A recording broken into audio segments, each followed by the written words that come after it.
ভাষার নাম রাজবংশী হবে নাকি কামতাপুরি হবে, এই নিয়ে বড় বড় মানিগুণী মানুষের মধ্যত মেলাদিন ধরিয়ে একটা অমিল হয়ে আসি ধরছে। কাউ কয় রাজবংশী নামটাই ঠিক, আরো কাউ কয় কামতাপুরি নামটাই ঠিক। দণ্ডবত কি বা হে কেমন আছেন, আশা করুন সবাই ভালো আছেন। শুরু করলুম নয়া একটা ভিডিও। এই ভাষার নাম নিয়ে মতের অমিল থাকিলেও আমার ভাষাবিদ আরো কবি সাহিত্যিক আরো বড় বড় মানিগুণী মানসিলা প্রমাণ করে দিছে এই ভাষার নিজস্ব মৌলিক রূপ, ধ্বনি, নিজস্ব শব্দভাণ্ডার, নিজস্ব সাহিত্য আরো নিজস্ব বৈশিষ্ট্য আছে। এই ভাষার ভাষাবিদ আরো গবেষকের ঘর প্রমাণ করে গেছে এটা কোনো উপভাষা নয়। বাংলা আর অসমীয়া ভাষার নাকান ডাঙর আরো বেগল একটা ভাষা।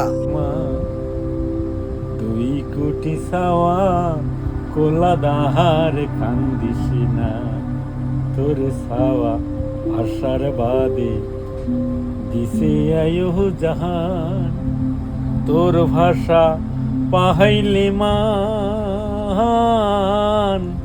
জাগিবে উমার প্রাণ আয়ো, জাগিবে উমার প্রাণ,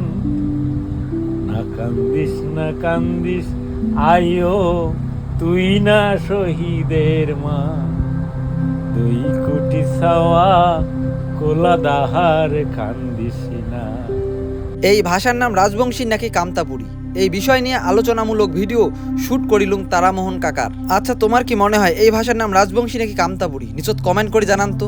একদিন সভা মাজত বসি যুবরাজ, মনে মনে চিন্তিয়া কহিলন্ত কাজ, পুরাণাদি শাস্ত্রর যে রহস্য আশায়, পণ্ডিতে বুঝয় তা আনে না বুঝয়, সেই কারণত পথ ভাঙি সবে বুঝিবার, নিজ দেশ ভাষা বন্ধে রসিও পয়ার। মানে চিলেরায়ের উক্তি, চিলেরায় কইছে নিজের দেশ ভাষা, ভাষার নামটা দেশ ভাষা। তারামোহন কাকার একটা আলোচনামূলক ভিডিও শুট করলো, বিষয়বস্তু হল ভাষার নাম রাজবংশী নাকি কামতাপুরি। এই বিষয়ের উপরে একটা আলোচনামূলক ভিডিও আসিবে কালকে, আর সেই ভিডিওটা দেখার বাদে সবাইকে আটুস আরো আবদার করিম। আর মোর এই ভিডিওটা যদি তোমার ভালো লাগে থাকে লাইক কমেন্ট শেয়ার অবশ্যই করবেন, পেজটা ফলো করে দিবেন আর চ্যানেলটা সাবস্ক্রাইব করে দিবেন।